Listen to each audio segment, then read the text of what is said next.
Hey, this is Evan Marquette's dating coach for smart, strong, successful women, your personal trainer for love. Welcome back to the Love You podcast, where you can learn everything there is to know about dating, relationships, sex, and men from a man's point of view.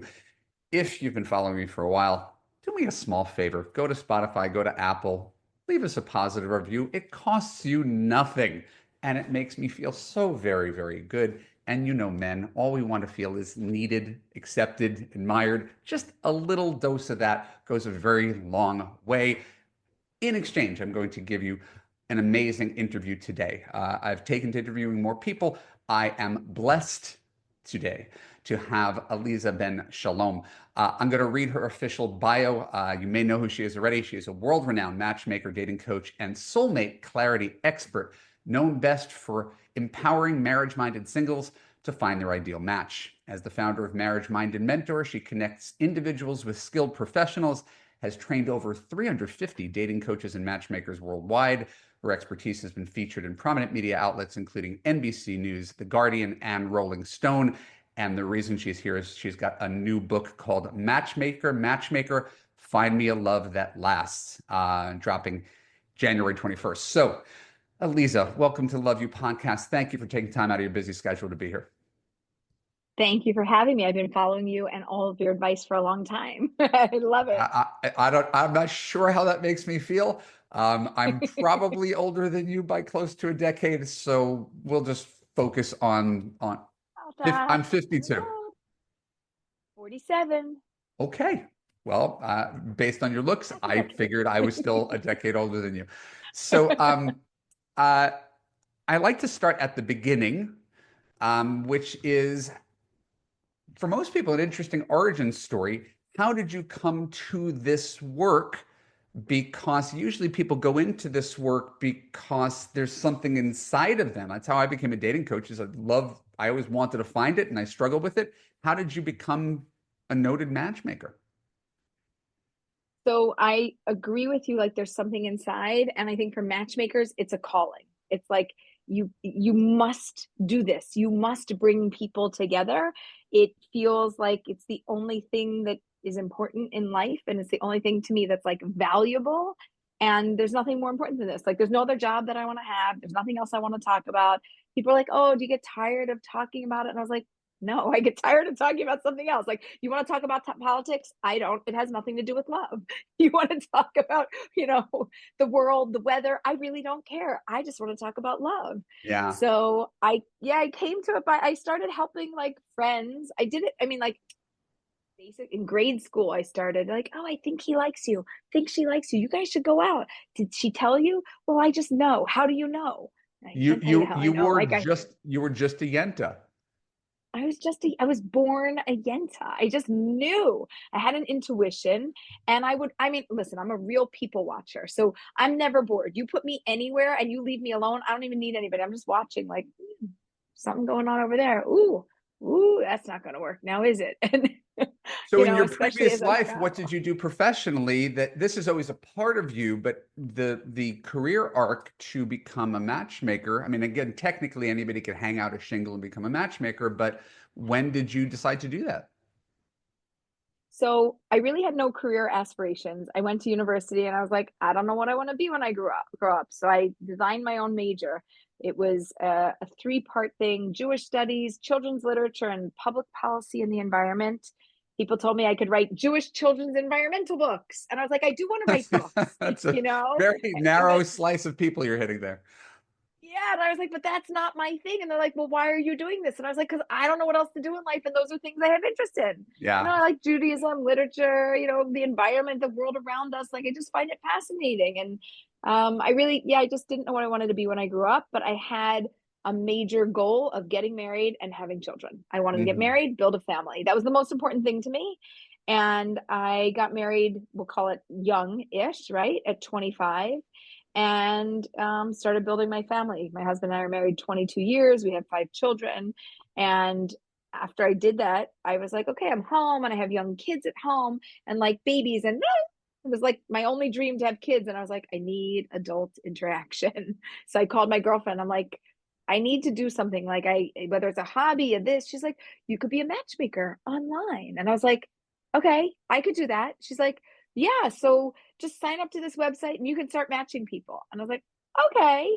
So it was like click, click, and you start to match people. And I'm like, okay, you can't just click because people are saying no left and right, and you're wrong. Like, why are you saying no? You don't even know what you're saying no to. So I started coaching. I would call them on the phone. I'd get on with the what, tell me about yourself and what are you looking for? They're like, nah, just send the match. I'm like, I didn't say it was a good match. I said it was a Yeah. match. After you talk to me, I'll know if it's good. And they're like, you have some advice. Can I call you if I have problems? And I'm like, yeah. So So I like started how old are you when this organically. is happening? What's the timeline on this? I started in 2007. Mhm.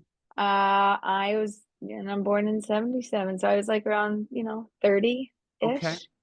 And just on a personal level, and this is probably a little Yeah. inside baseball for our listeners, since we know, statistically speaking, only 1.7% of the population is Jewish, but the two people on this podcast are you modern Orthodox?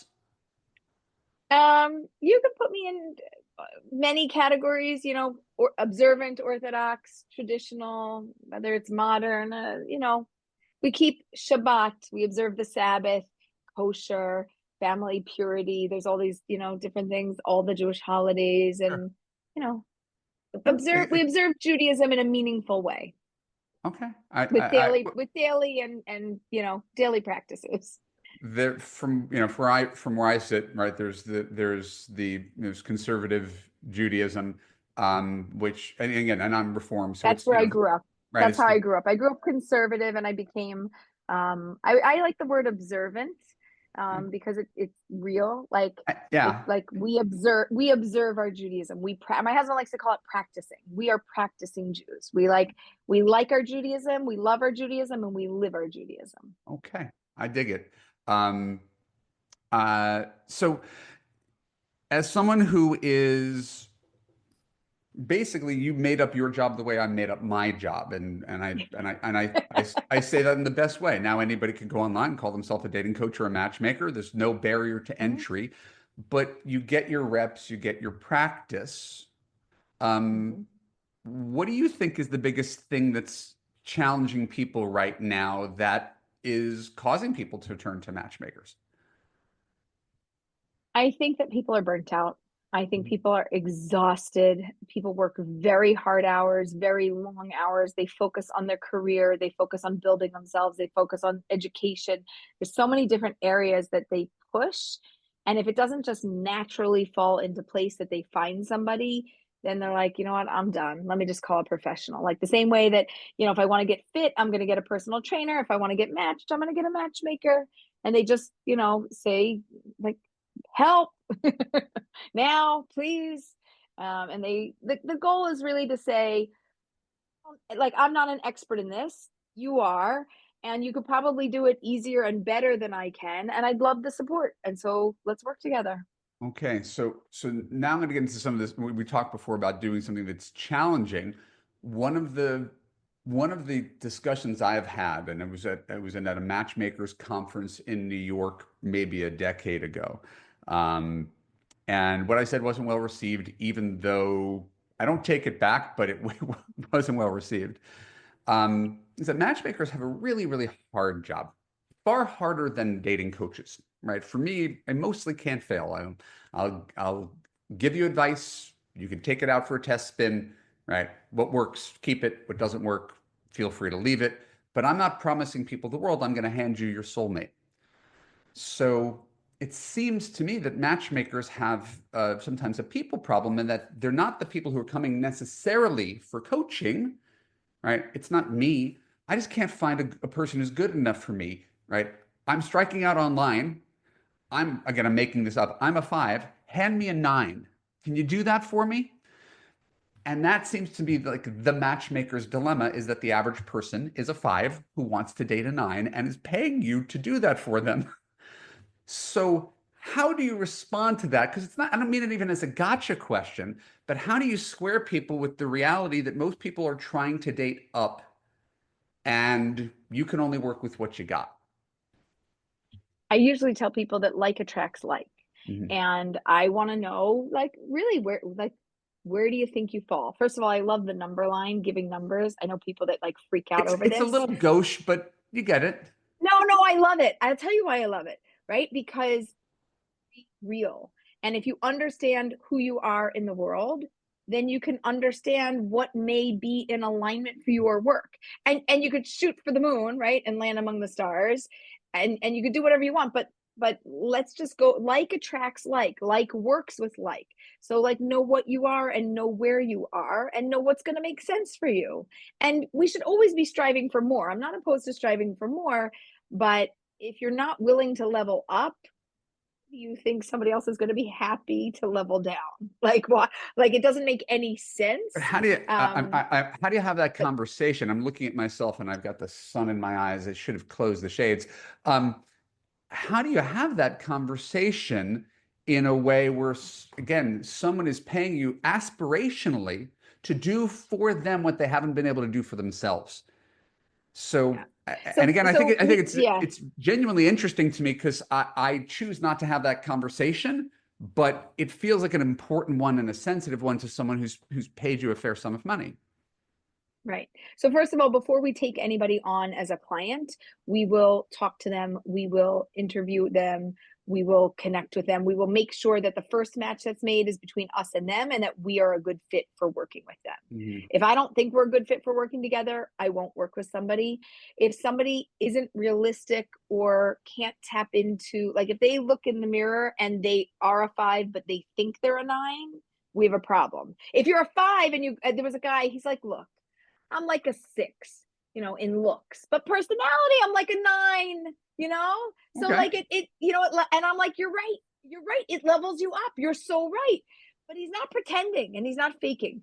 I don't like when people can't see their value and can't see their challenges, right? Yeah. So like I don't look in the mirror and think that I'm a 10. I've seen models. Nor I know that I. models look like a 10, right? I know what a 10 looks like. I'm not a 10. I have a problem with it. I'm good.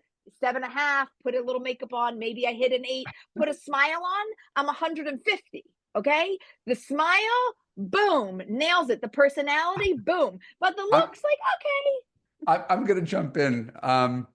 Where exactly are you from in New York? Because when you were going on that run, I was hearing some New York. I'm well, from Philadelphia, but I just was in New York and I pick up accents very quickly.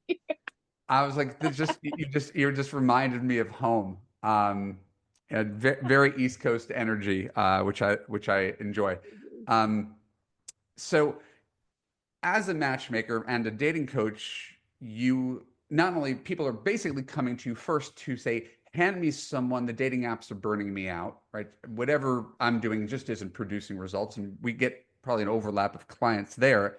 But you also provide support because this is your milieu and you're offering them advice and coaching along the way as part of your services, I'm assuming. So Yes. is So I was going to ask, is this the kind of stuff that you discuss in your new book? I do. I do discuss this in my new book and also with clients. We just dig in. So you can't be a matchmaking client if you're not willing to be coached. If you come to me and you're like, set me up, everything's fine. I just need the human plug in. I'm like, good luck. Bye. Not for me. So if Yeah. somebody doesn't, there's really three parts to matchmaking. You got to do the setup, you got to do the coaching, and you got to do the closing. Either it's a deal or no deal, right? And that's all the kinds of stuff that I actually get into my book. I'm going to show you. It's matchmaker, find me a love that lasts. And it's not about finding a love. It's about finding a love that lasts. That means you're not going to get divorced and you're not going to hate them after 2 years and you're going to choose to stick with them and you're going to figure out how to build a life. And what I love about this book and why I was like compelled to write it was that I wanted to make sure that I have in my brain that I can just transfer to anybody. And if you want to help yourself, you can make a match for you. You want to help your friend? Go ahead, steal my brain, take my information, make a match for somebody else. And it gives it over in such an enjoyable read. Like it feels like you're reading fiction because it's like, oh, and here's something about one of Aleeza's clients, and here's the story, and it tells you a whole story about what they did and what happened. And you're like, what's going to happen next? Is it going to work? Is it going to break? And then my advice, do they listen? Do they not listen? There's lots of things. And then in the end of every chapter, we have tips and tools and resources. So it's like, good, you learned something now, implement it in your life. So you get an enjoyable read, but like a really practical read that actually helps you to do something with it. Like we go through red flags. We talk about date them till you hate them. We talk about my, about my no touching. Well, again, this Do is you know kind of the about stuff that? that I want to get into. I'm going to do Okay. something. I'm going to do something. Close your light, close your blinds. I got to. It's probably not good interview technique, but I'm literally going to get up and close the blinds because I am having trouble seeing. You can do it. I'll carry the conversation for both of us. That I've work. been following Evan and I didn't need your advice because I had already gotten married, but you were somebody in the dating and relationship field. And I was like, man, this guy's got good advice. That's so unusual because most people give really terrible advice. And I don't like a lot of people, but I like him. He gives good advice. And people would say, do you know this guy, Evan Mark Katz? And I was like, well, not personally, but yeah, he gives great advice. You could listen to it. That's good. Well, it's tough because you're only one person. There's only so much you can do. So you're looking for trusted sources. So Correct. just to take that thread, what's an example of bad advice that's commonly given? We're not singling people out, but what's something that you hear that you're like, oh my God, I can't believe people are saying this. When you know, you'll know. Ah, love that. When you know, you'll know. Actually, it's not true. You might not know. You might be one of those humans that doesn't figure it out. And it takes support and it takes time and it takes dating and it takes a lot of resources. You might not know. You might not know. That's so validating. Because as far as I knew, I was the only person who said that. And if you're right, it feels really, really lonely because I certainly didn't know. And I can't be alone. That's and the flip side of it is every time I did just know, I was wrong. So how accurate is my just know sensor? Every woman I was like, "Oh my Oh, God, you're my soulmate." The three of them dumped me. So how I can't just know. My track record is so poor. So how do you talk people through that as a matchmaker and a coach where they've been convinced that this feeling, which is basically the cessation of critical thinking, right? Like right? Like when you just know you're actually not thinking terribly critically, how do you get people to that point where they can make a choice to build a life with someone instead of thinking that the feeling is going to drive that choice forever? so, first of all, the feeling driving that choice is a problem because feelings are fleeting. Like, I go to bed, I wake up tomorrow, and I feel lousy. Why? I just woke up. Why do I feel lousy? I don't know. But then you go to bed, and then you wake up the next day, I feel wonderful, and the world is great. Like, who cares about your feelings? I'm sorry, you have them, but they're just not really reliable or accurate, and they change rapidly. So, Mm. the only thing that we can really count on is true data and information. And yes, a gut feeling that would be in line with your brain that also tells you information. So to me, it's a combination of the head and the heart, the thinking and the feelings together, and evaluating that fairly. We have to extract physical touch. So physical touch is like cloud. It is like you can't see through it. It is once you introduce it, it is a mystical, magical thing. You could have a great relationship, introduce physical touch, and everything could go sour.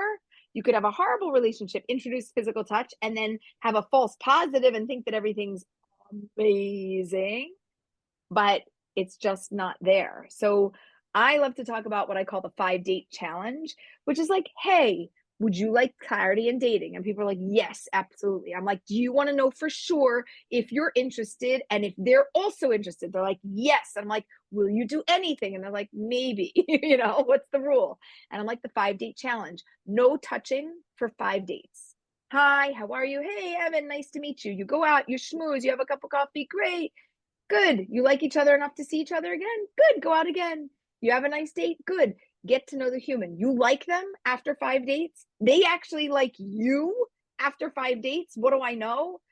Like each other based on actual values. And I've done you a favor because the sexual tension that's created between you, it increases. So, like, date 6, still take it slow. Don't go crazy. But don't introduce physical touch until a 6th date and you get to a 6th date, I know we've got a baseline of a decent match, which is something that nobody can tell you after 5 dates. If you introduce physical touch, you can forget about it. Your brain and your body are mush and you won't know. Okay. I read about that before I got here, so I was prepared for that. Um, I not that it matters what I think.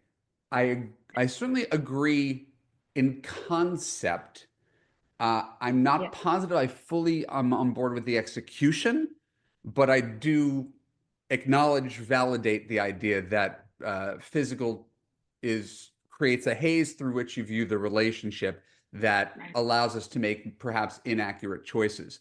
I think probably the only counter argument I would make, because I tell people don't sleep with someone until he's your boyfriend, and don't become boyfriends on a second date either. Like, so we both believe in sort of stretching out the courtship process a little bit long to see if there's a platonic thing there. I think I'm a little bit more comfortable with foreplay beforehand instead of waiting until date five. So I think It's just the confusing. It just really it makes yeah people and also even if I'm clear as a man, yeah. be clear. And I've talked to men and they tell me I'll wait 10 dates. If I like her, Aleeza, I don't care. I don't care. I will wait for her. If she is, that's the other way you know if a man knows. I know you coach women, but like if you know if a man is, if he wants and to be invested and if he thinks it's worth it, he would wait a So is long this time. something you can enforce with everybody who works with you, men and women? Is this a suggestion? And how do you Yeah, do that top down as a matchmaker? Because I give advice, don't sleep with someone until your boyfriend. Half my clients don't listen to me. I understand that. I right, don't take it personally. People do right, what they do. right. So how do you implement this advice? So I usually share advice and wisdom with people, and I say, listen, use it how you like. If you like it, try it and tell them, hey, I met this crazy matchmaker and coach, and she says you should do this. You game. I had a woman tell me she told a guy this, and he's like, I can do that. And after they dated 5 times and they liked each other, and it was like, he's like, that was really helpful. So you could tell somebody and share that. I've had other people go, I can't do 5, but maybe I could do 3. I said, great, I'll take 3. I've had people say, I can't do 3, but I am still gonna like say hello, but like I won't, like maybe I'll give them a hug, but I'll hold off the most that I can. Anything more than what you're already doing, like if you're not getting the results that you like and you're trying things, You're nudging them to a better outcome by asking people to overcome their biological drive towards lust. listen, if you hold back that lust and that physical side, when you bring it together, it's only more electric, right? So if you want to build, this is like the concept of like tantra, if you're getting into that, and I don't know how much you know about that, but like if you want to build the connection by holding back, what does it do? Like it's like a rubber band. It like pulls you apart to like snap you together. Like it builds the connection. It doesn't break the connection. And if you don't believe it, you can just try it. It's like it's a principle that exists. Aleeza didn't make it up. I'm just tapping into universal No, wisdom. I'm not disagreeing, and I've heard various versions of what you said before, and now people can have that in writing and have that structure to consider the idea that you're going out with someone. What was it? Five dates that last no longer than 5 hours, and there's no more than a gap of 5 days between the dates. Five, That's the five, five five. five five. You got it. Yeah, I'm semi-prepared anyway. I want to go back to something you said earlier because we went right into this rule, and we're talking about the you just know feeling and how it's often inaccurate, and feelings can be inaccurate. That's true, and that's on one hand. The other thing that I talk about a lot here, which again, I guess I'm looking for your validation, is the idea that women, at least my clients, tend to not listen to their feelings, specifically the negative voice, right? They'll stay, well, everybody's told me I'm too picky, so I should give him a chance. Or I don't really feel like I could be myself. I don't really feel that much of a connection with this guy, but he's got a good job and he's nice enough and so my take on this, and I want to bounce it off of you, is to listen to the negative voice, right? You're not always going to know if someone's your soulmate, a word I use sparingly, but you're not always going to know if someone's your soulmate. At the same time, if something doesn't feel right and you have to talk yourself into it, I don't see the value in continuing that path. What do you think? So, in general principle, I agree with you that we need to listen to the negative voice and to say what's going on and to pause and look at it. And don't just be okay because he has money, a good job, and he's a good human. He should be a good human. You should definitely marry a good human, but they have to be a good human for you. They have to be a good guy for you, not just a good guy. They have to be for you. And the negative voice is usually something that's going, yeah, good person, but not for me. There's something that's off. It doesn't align with who I am. It doesn't align with my values, and it doesn't feel right. And I'm not going to say there's something wrong with him, but there's something wrong with us. And this Yeah, doesn't make the sense. combined thing. It's these two food groups don't Yeah. taste well together. They might be fine individually. Given that you're a matchmaker, and again, I don't know your methodology entirely. I've talked to matchmakers over the years who like, I insist that my clients go on at least 3 dates together before they pass judgment and abandon each other. I again, I, as a dating coach, I'm not comfortable with that. I'm not big on making anybody do anything, but I'm curious to see your take on that. yeah. So I don't hold by that. I would like that people would go out more. Like, ideally, I'd love for them to have in mind, if I'm going to say yes to you once, I'm going to mentally say I'm going to go on 5 dates. However, deal breaker, like that's a mentality, that's a mindset. Hmm. But if there's a deal breaker, or if this just doesn't work for me, you don't have to do that. But if it's like middle of the road, like I don't know, right? We're not talking about like a negative gut instinct, but if we have a neutral feeling, like I don't know, and when you know. So I guess since I don't know, it's a no. That's wrong logic. When you don't know, you don't know. So you should Right. just go out on another date. You should just try again. How many times should you try? Somewhere between 3 to 5 times, depending on you. And if you have a hard time making decisions, or you just don't know, you really get stuck in that, I would date for a little bit longer, because it either A, they'll dump you, or B, you'll have clarity and you'll come to dumping them or saying no thank you. And it's better to give it a little bit longer. Like, people tell me stories all the time. We met 5 years ago and we only went out like twice or once and it didn't work. And now we're going out again and it's amazing. And I'm like, why did you miss it before? And don't tell me, oh, it just wasn't right. It's not always true. Because probably you didn't give it enough time. They didn't give it enough time. And that's really an issue. Like, why aren't we giving something enough time to develop? Because we're unsure. You're supposed to be unsure. Oh, but I don't want to lead them on. It's called dating. You have to go through the process. Like, that's not leading somebody on. Right. So again, I love the both and thinking, right? I do a lot of visual Venn diagrams here to illustrate what that looks like. So your part of the Venn diagram is the default is to try to give people a chance if you're neutral and you don't know the answer. A lot of women have spent a lot of time dating men where they knew they didn't want to be there. So I draw that line, again, going back to the numbers, at a 6, right? Talk about comfort, fun, and attraction. It has to be positive-ish. If it's negative and you have to talk yourself into the next thing, you're not doing yourself or him any favors. It's not off the charts. I don't know, but there has to be some compelling reason to come back for date 2, 3, 4, rather than I promised my dating coach I would give men a chance. Right. So I like 6, because 6 is not, we're not 50-50. Yeah, I could go either way. 6 is like we're leaning towards positive Right. and we have where to grow. And if it doesn't grow, you'll pretty soon know that it won't, because, from 6, it's very easy to get down to 5 and 4. And if it trends down, okay, Right. fine. But I And like you and that. I have both seen the 6 turn into a 9 almost overnight.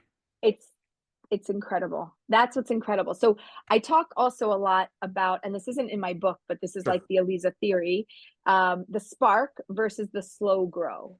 And a Mm. lot of people just want the spark. They want the 9, they want the 10. It has to be like that because I know, and that's it. And that's the only thing I'm ever attracted to. And nobody can stand or tolerate the slow grow, which is like, good human. Okay, we have a nice time. That's nice. Oh, this is good. I mean, it just kind of works. It's okay, like, and it just keeps working and it keeps working and it keeps going. It drives people nuts. So I like to combine the two. You take the slow grow and the spark, and we turn it into a slow spark. Okay, so it's going to be slow, be moments of spark, but it's not a spark. It's like slow spark. That, like, you know, comes and it starts to like flicker, almost like, you know, fireflies. You'll like see little glimpses of it as the relationship grows, and you're like, oh, that was nice. Oh, that's a good trend. Oh, we're going from that 6 to a 7. Here we go, right? And I love that. Those are my favorite kinds of relationships. I agree, and it sounds to me the more I listen to you that we largely say the same things using slightly different language and metaphor. What you call the slow spark, I call deliberate dating, right? Just being really intentional, walking instead of running towards a relationship. Don't make him your boyfriend. Don't hop into bed. Give yourself 4 to 6 weeks to figure this stuff out. We just probably have a disagreement about the value of early phase dating foreplay, which I, as a man, kind of like and encourage. Yeah, But we I totally get why you push back against that. There's a phrase you've coined, you brought it up here, and I have to call attention to it because it maybe it's intentionally shocking. Date them till you hate them. Now, hate's a pretty strong word. I don't know if I'd tell anybody to date someone until they reach the point where they hate them. How am I misunderstanding this? How do people take yeah. date them till you hate them? Okay. So first of all, it's supposed to be for shock factor, and especially like with my values, like we believe love your neighbor as yourself, which means you got to love your neighbor, you got to love yourself. We're all about love. My business is all about love. Date them till you hate them is the short way of saying if it's not a hard no, say yes to another date. Like Mm, just don't cut the connection so fast, and so many people are so ready to like swipe no, swipe left, like forget about it, that I'm using the word hate to represent that no, but I'm making it like obvious that if you like, it should be strong, right? Because if it's not strong and you're middle of the road, like you said, if it's a 6, it could be a 9, it could be a 10, it could be amazing. But if you just go out with them and you're like, it's only a 6, forget it, let me find somebody else. Not date them till you hate them. Keep going, keep going, keep going. So it's the same way of saying that with a playful phrase that literally everybody remembers, and it drives them nuts. And they're like, "But what does that mean?" And they question it and they dig in, and so it's like the perfect irritating, you know. But I don't no hating. You're really never supposed to hate anybody. It's just supposed to know I don't want to look at your face and wake up to it every single day. Like, no, thank you. yeah, I think it's important to cut bait early instead of hanging on too long. And I think that's what when people hear this conversation, they feel like they're being pulled in two directions. Give people a chance, right? Don't be too picky. Everybody hates them, right? And from the other side, at least you'll hear from me, is the second you know you're not going to spend the rest of your life with this someone, you owe it to yourself and them to move on really quickly. I talk about being the CEO of your love life and letting go the interns who don't have a future at the company. It, as you pointed out, it doesn't have to be personal. So how are people to sort of manage those two things that push in opposite directions? Give people a chance and cut them loose instead of wasting years of your life on someone who doesn't feel right. So we're doing two things. We're giving somebody a chance, but we're giving ourselves a chance also.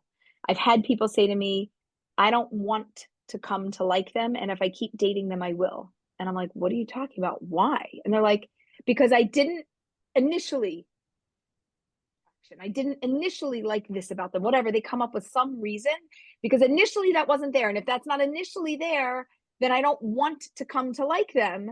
And I know I will. And I'm like, exactly, It's what you exactly. came here for. So, right, hello.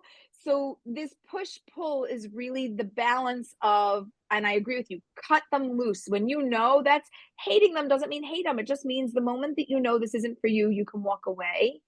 And if not, if you're in indecision and doubt, which by the way, the majority of the clients that I work with struggle with indecision and doubt, and they live in the I don't know world for a long time.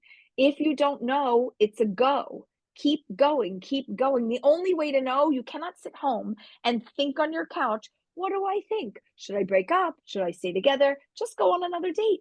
Get more data, get more information. Your brain will figure it out. Your heart will figure it out over time.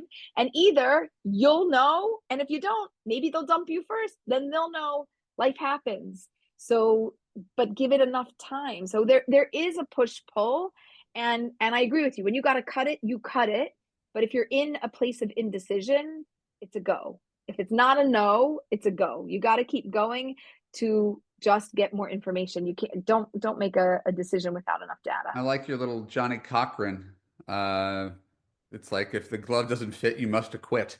Um, uh, I want to go back to your core work, which is that you are a Jewish matchmaker. It says it on the wall behind you. Uh, I could only assume a good portion of my listeners are not Jewish, um, but a lot of people struggle with how much of my tradition do I need to keep, right? And how narrow do I have to be if I'm trying to cast a wide enough net? If I try to find someone who agrees with me on everything, right? It's hard enough to find love, but I need someone who agree with me on this really narrow thing. It doubles the difficulty, triples the difficulty, etc. How do you manage that uh, as a matchmaker for Jewish people, which is again a small individual faith where there's different levels of belief? How can a listener take that and extend what they learn, your work, to their life? That wasn't an So I articulate think question, but that was perfect. It was perfect. What we're really talking about is faith-based matchmaking or religious values-based matchmaking. And really, Jewish matchmaking is no different than Christian or Hindu or Muslim or any other type of faith-based matchmaking where like attracts like. And I think that the more things that we have in common, the easier it is for our relationship to exist without a lot of friction. And when we have people that are like men and women, we're just different enough, right? It's fine. You could just find somebody that you have something in common with, and the more the better. And especially with religious values, even if you're not religious, it's just your family is that way. So even if you don't observe, but you still go home for the holidays, your family does. And that will impact your future family. And when families don't have similarities and you're pushed and pulled in one direction or another, then first of all, it's difficult. And second of all, it's very hard for children being raised in families like they don't know who they are. And so it's really great when families come together and as parents, they could say, this is who we are. These are the values that we believe in, and this is what we do in the world, right? So I like that like attracts like, and there's within a range. I work with Jewish singles of all different ages, stages, and background, from completely secular, not affiliated, they happen to be Jewish, but there's nothing more than that, to very observant. And I like to match people also in their own similar circles. Like sometimes people will say to me, like, Aleeza, I'm not Orthodox, so don't match me with any of your religious clients. I was like, I'd be a horrible matchmaker if I stuck two people together that had really different values. So whether it's religion or these days politics or other things, I like that we have more similarities and that we're more closely aligned because it makes for an easier relationship and an easier interaction over the course of a lifetime. I agree. And um, I think that's where people tend to land on their own. You talk about religion and politics as an example.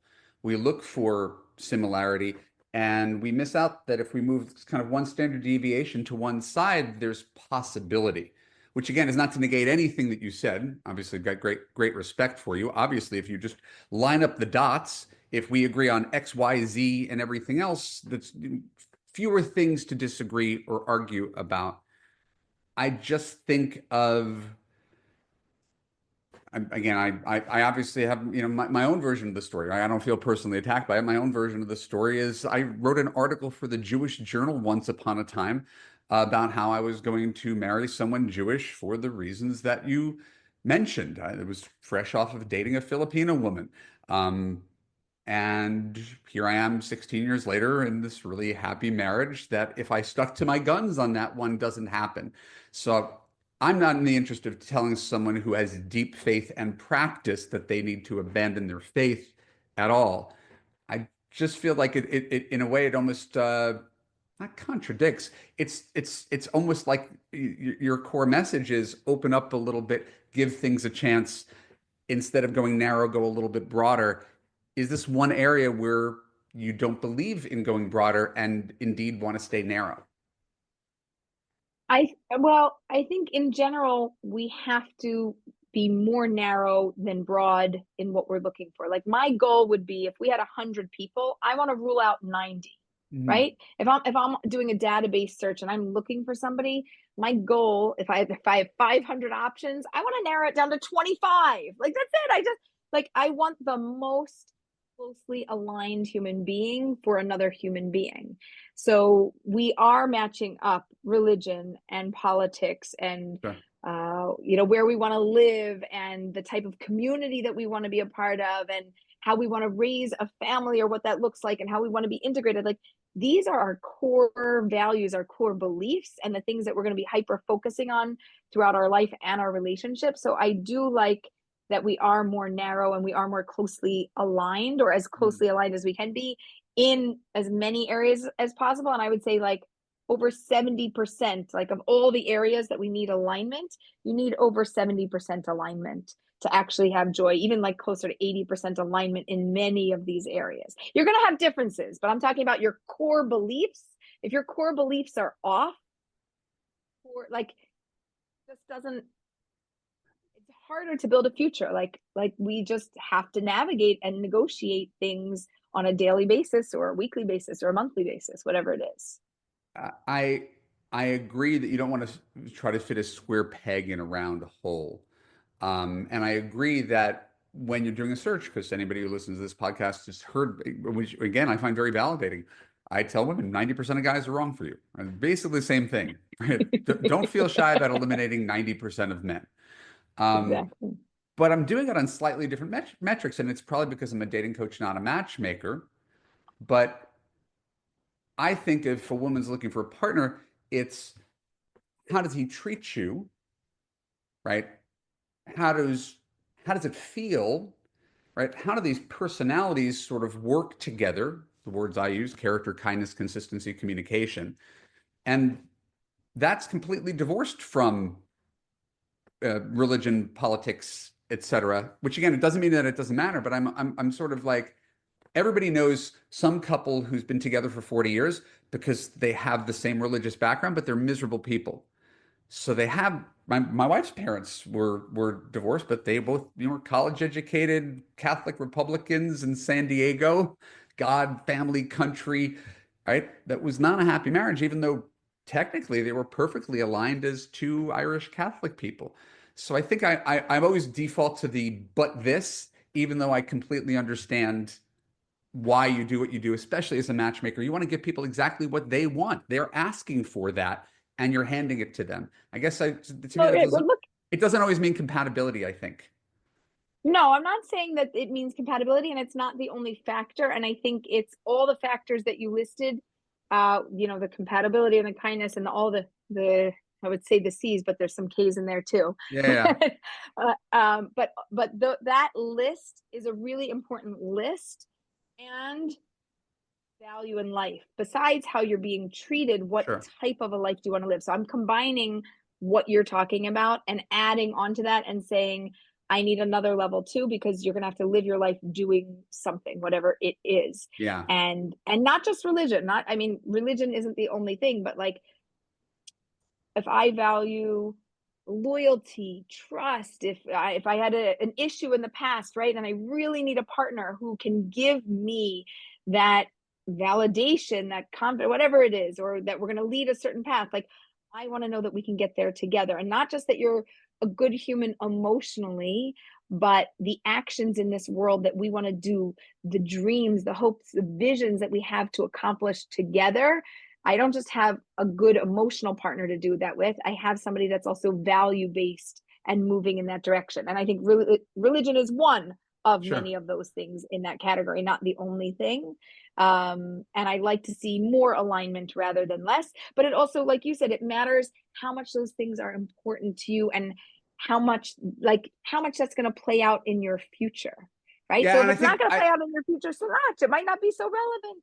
I think that's probably the only reason I was even hanging on to this thread is the more things we layer on, the more challenging it is to find a match. If we have to find the what I call the five C's, on top of he's, you know, modern Orthodox, he's 5'9", he wants to have five kids. The more things we layer on, just the narrower and narrower the pool. And so there's I like it, but I like a narrow pool. got it. But height, I'm not ruling people out because of height. That's a thing. But definitely, like, I want to have, when my husband and I were dating, it was like, how many kids do you want to have? And I asked him, and he's like, how many do you want to have? Smart thing that he threw it back to me first. And I was like, I want to have seven. And he was like, however many we're blessed with. And I was like, in my head, I'm like, good, we agree. We get married. We had like two kids. He's like, good, we're good. And I was like, we're not good. I said seven. Two is not close to seven. I don't know if you know math, but it's not close. And we had a couple more kids. We have five kids, thank God. That's where we settled. How old are your kids? 11, 13, 15, 19, and almost 21. Spans a lot. And so you're Yeah, still very, very much in it, right? Even though you've got college kids, you're still very much in it with your, 11-year-old. with the younger That's where guys. my kids are Yeah. at. Yeah, I'm almost at the, matchmaking stage with my older ones. Not quite. This is obviously all unscripted.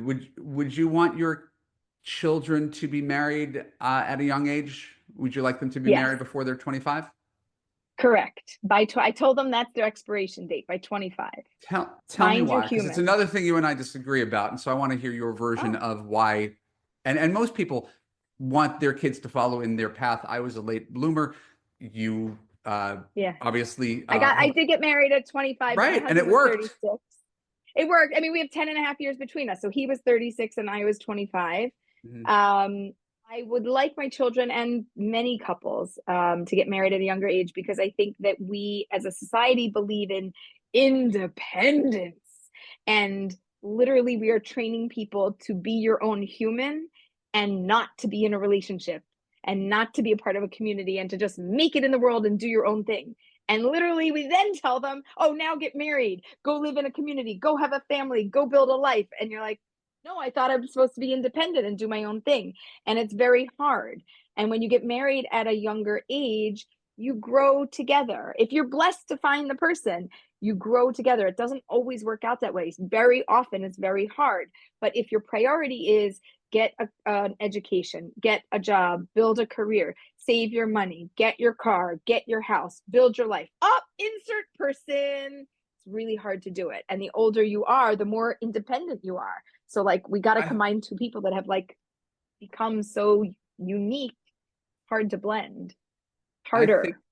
I think I think that's an interesting take, and I agree. Not that it matters what I think, but I agree. It's your podcast. No, It I should mean, matter. listen, you told me in advance we could have a conversation where we Yeah. disagreed, and so that's And why. Thank you for making this a more interesting podcast than me just plugging your book, which I'm glad to do. Um, but I'm thinking out loud. Everything you said is indubitably true. Um, we've gone too far to the other side of the pendulum from interdependence to independence, and we've created yeah, a more lonely, disconnected world where there's a lot of correct. 40-year-old women who are reaching out to you and I saying, hey, I forgot to fall in love and get married. Could you help me now? And it's Well, they obviously thought it would happen. It wasn't that not all of them forgot. A lot of people have said, I just thought it was going to happen. right, And it didn't just happen. Like correct. it wasn't that I was over trying or under trying. I was just living my life, but it didn't, Yes, I thought it would have happened by now. correct. And it didn't just happen. And it's true. It's like a second job. Like you have to work at it. Right. So let's see if we could square, and we don't have to. Let's see if we can square your take, which is get married by 25 and grow together, right? Which is beautiful, and you're a living example of it. And my version, which is you make a lot of mistakes in your 20s. There's a lot of change. You don't have that much stability. You're trying on different jobs. You haven't experienced much of what the world has to offer. You haven't dated that many people to even know what's available to you. And if anybody thinks of themselves between the age of the growth from 20 to 25 or the growth from 25 to 30, it's sort of astronomical. So for me, and again, it may be quibbling over nothing. I wouldn't want anybody to get married before they're 30, but I would want them but I would want him to take it We're really not quibbling over nothing. We can banter this right. out. But I would want him to take 30 to 35 really seriously. Right? Like to me, So here's 30 the to problem. 35 is the sweet spot where there's enough maturity to make a good lifelong decision, as opposed to I'm on my first job, I'm on my first love, I'm just out of college. We're going to lock it in and keep our fingers crossed. Does that make any sense from my perspective? I hear it. I get it, but I don't agree with it at all. Okay. We're like North Pole, South Pole.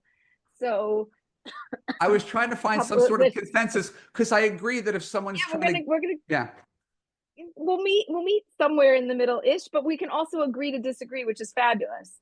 So, and if you miss the window, like what I would consider an ideal window, it's like as soon as possible after that. So look, by 30 to 35, make a concerted effort. Okay, but what if it doesn't happen? Then you're 35 to 40, then you're 40 to 45. Like we miss a huge window. So first of all, the younger you are, the more options you have. It's just true. You have more opportunities, you have more human beings, and the numbers from young, there are like you could certainly do more some single statistical people who polls are unmarried at 25 than under 35. under 30. Yeah. So you have the most options under 30, and then it starts to thin out because either people got married, passed away, are in relationships themselves. Like there's many reasons why over 30 there might be fewer options. So you have the most options, number one. Number two, you don't know everything that you need to know, but by the time you know it, you've become so independent and so you that there's a lot less space for somebody else to come in. And then to bring somebody else in, we really have to work very hard to align ourselves to figure out how to make this work, because I'm really me and you're really you, and we're really in a great like own independent space, and now we have to like merge, like your little Venn diagram of bringing people together. That space between us, it's like instead of being like really overlapped and being so much there, it's so much harder, I find, to do that at an older age. We have a rush to have children, and the whole child rearing process, like everything's delayed. You're missing generations, by the way. If you get married, like by me, 25 is already quote late. If you get married at 22, 23, and you start having kids by 43, you have a whole new generation. If you don't get married till your 30s and you don't start having kids till mid 30s or late 30s, you've literally wiped out a generation. This is a completely different topic. I'm kind of passionate about the human race, and I like to see No, population continue. I could feel your passion, and I've been at this long enough to know that there's different paths to get to the same place, and there's no value Yeah, in trying to, definitely. play right and wrong. No, and it's not right and wrong. It's totally No, just I know different. It's just different. I'm obviously very, very respectful of you and your belief system. I, I like a lot of the stuff we talked about today. It feels right in theory. I just sort of wonder the practice. Are there a lot of 24-year-old men who are ready to be men these days? I think the world's changed a lot. There's a lot of But guys who are not not for the who good. The world I hasn't certainly changed. wasn't ready. I use myself as an example. I wasn't ready to marry anybody when I was 24, and that's that's on me. But I don't know. Does it make sense? So it makes sense. It makes a lot of sense, and I hear that. The other challenge that I have with the whole, waiting is that the more experiences we have, the more dating and relationship trauma that we have. And so then we carry all that baggage forward. So like, oh, I don't know, I haven't dated enough to know. You had met and only dated a few people, you'd have much less experience, which is great, because I don't have any mental or physical or physiological, emotional, psychological reaction to things. I might have been, there's a lot, you probably have seen this, but there's a lot of dating PTSD. And most people don't come out of a relationship going, wow, that was such a healthy relationship. I learned so much, but you're not my person. Let me find somebody new. Most people come out of a relationship going, oh, right? Like, and then they have to do a dating detox, and then they have to pull themselves back together. Well, imagine doing that for over a decade. And now, like, I let's go can. find I did. somebody. Right. Right. No, you can. No, you can. I'm just saying, like, but it's so much work to go through that process. If you can't find your person, you can't find your person. But I think the fundamental difference is I think we should be thinking about it and looking sooner and leaning into that and having a marriage mindset as opposed to an independent mindset. And and I think that we could get married with less stress and with greater ease I sooner. I And yes, I 24-year-old men are 24-year-old men. I love the idea of having a love-based mindset, this thing that you and I love to talk about and can go on endlessly about. I love the idea of being conscious of that at a younger age, and it's not just career and love will work itself out. Being really intentional about your dating practices Yeah, at a younger age, intentionality. that'll get you more experience and reps to know what you like and what you don't like. Um, and I think that's a perfect place for us to land. Final question: what do you see as coming up in the next 5, 10 years? Where is the world going? Because people, I feel like they need hope. Things feel right. There's an ambient anxiety to the world about how jobs are changing and dating is changing, and a lot of the stuff we're talking about brings up emotions in people. What could we leave people on that makes them feel optimistic about their future? I think that love and relationships are really the foundation of the world, right? From our relationship that we have, we build a community, and from that, we build up the world. And I think the world is actually trending towards having healthy, loving relationships and that being a focus. And I think that we're trending towards community matchmaking, which means that friends and family and coworkers are going to have a matchmaking mindset, meaning Mm, not everybody is a matchmaker, but anyone can make a match, sure. and that people are going to be more likely to try to set people up. And I think we're going to see a lot more matches happen because a friend reached out and somebody connected somebody. And we've been counting on technology for so long, and people are so burnt out from the apps. Apps are also matchmakers. It just, you have to be your own matchmaker and you have to use the database. So it Yeah. takes a lot of work.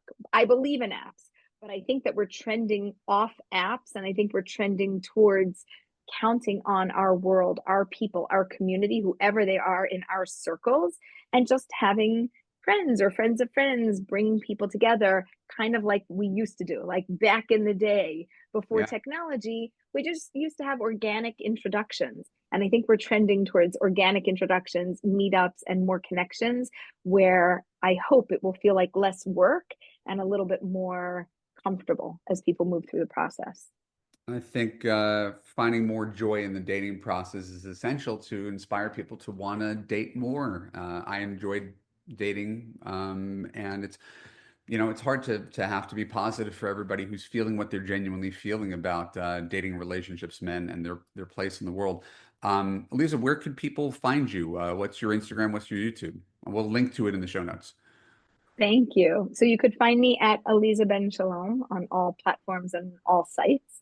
You'll see my name spelling there. And you can find my book anywhere that you like to buy books, Amazon, of course. Matchmaker, Matchmaker, find me, I love that laugh. It basically has my brain. If you want my brain, if you like some of my thinking and you want to know more here, if you don't like some of my thinking and you want to question it, you can read here.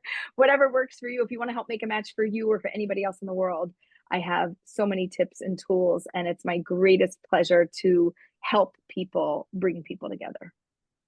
Her name is Aleeza Ben Shalom. Her website is marriagemindedmentor.com. I think there's a consistent through line with whatever she says about certainly what it takes mentally to want to be part of something greater. And this is a woman who's been married for over 20 years, and she's younger than I am. So she's obviously doing something very right, making shidduchs, proper pronunciation, shidduchs in the world. I should know better than this. I'm Jewish, but Jewish. Um, Aleeza Ben Shalom, thank you for being a part of the Love You podcast, and thank you for your generosity and goodwill today. Thank you for having me. My name is Evan Markatz. This has been the Love You podcast. Definitely check out the show notes to click on any of Aleeza's links. And if you are serious about finding love in the year 2025 and you want to do something differently, my Love You community is now open for business. Go to my website, put your name in, go to evanmarkatz.com, take the quiz. We'll send you some free information. And you'll have the opportunity to join the Love You community, surrounded by other smart, strong, successful women who are committed to making good decisions in love and making this your year. Thank you for listening. I will talk to you soon. Bye-bye. Hey, it is your friend Evan once again. If you're watching the video, you can see I'm wearing a different outfit, so you know this is being recorded slightly thereafter. But I hope you enjoyed today's episode with Aleeza Ben Shalom. I did. I think she was really wonderful. I just something new happened that I felt I needed to add something onto this podcast. So before we wrap up today's episode of the Love You podcast, I wanted to share a special announcement about an exciting update to my signature course, Love You. It's a brand new way for you to get coaching and the support that you've been looking for. So for those of you who don't know, Love You is my signature course. I launched it in 2015. I've taken over 13,000 people through the course in various forms. And I've learned that while professional advice is important, what truly is transformative is the connection, the coaching, the community, the support. And that's why I've made some big updates to the way I deliver Love You. That's going to make it more accessible to you who's listening right now. Not only am I making it easier for you to join Love You and get access to this course, which walks you through everything you need to know about dating, relationships, and men, confidence, meeting men, dating, understanding men, relationships, commitment, audio, video, transcript exercise. So it's a really comprehensive course. But the thing that's new that I'm excited about sharing with you is that you now have access to my private coaching community. It's on Facebook, and you're accessing hundreds of like-minded women who understand your struggles, who've been through what you're going through, who've taken this course, who've come out on the other side successful. That is something that you just can't get in real life when your friends have given up on dating, or your friends are uh, consistently complaining about their relationships, or have been married for so long they forgot what it's like to be single. This is a place where everybody really gets it, and you're going to be around other smart, strong, successful women who have taken Love You and triumphed. So not only can you take this class, have access to all my material, ask your questions in this Love You Facebook community. Hey guys, you take a screenshot of your text message. Here's what this dude said. Do you think it's weird or not? And you get this crowdsourced wisdom from people who know, and from me, of course.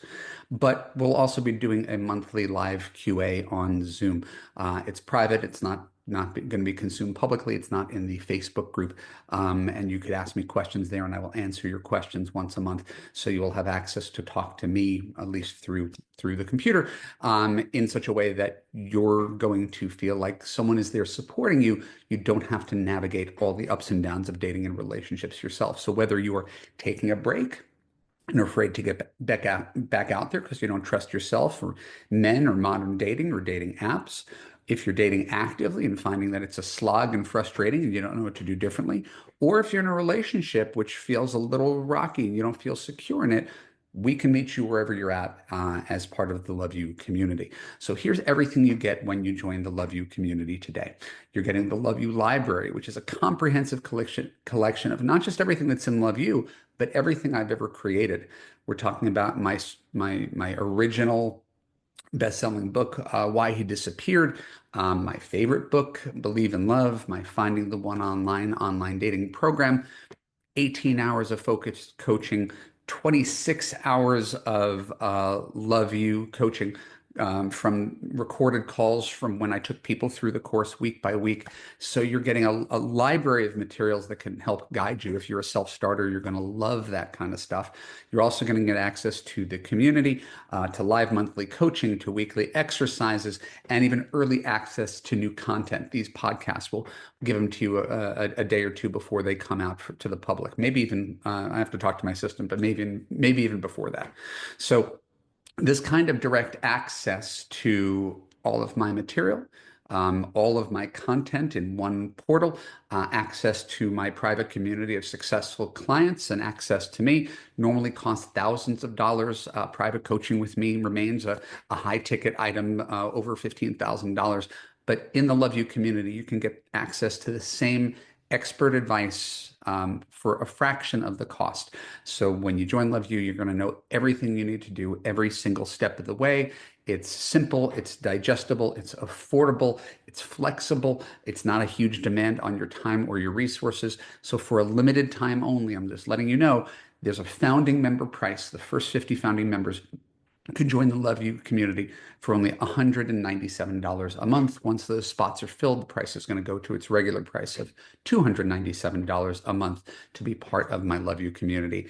If you are tired of going through this journey yourself, you need someone to talk to, you need guidance, you need a community, you need a coach, and you're ready to feel safe, heard, and understood, go to evanmarckatz.com/love-you. You can probably click on the Love You button on my website. Read all about the Love You community. It's everything I just told you about and then some. And click on one of the two buttons to either purchase the entire thing at once or go on a monthly rate. You do 6 months at once, you get a better price. You get the equivalent of a free month. Either way, it's a great deal. You only have to commit to 6 months, and then you can continue as long as you want in the community. But the whole point is I need to be able to have a positive influence on you. So this is not for tire kickers. If you don't know you're ready for the commitment of turning your love life around and all the things that come with that, this is not the offer for you. But if you've been listening and you've been wondering, how can I get support when I'm on a limited budget and inflation is so high?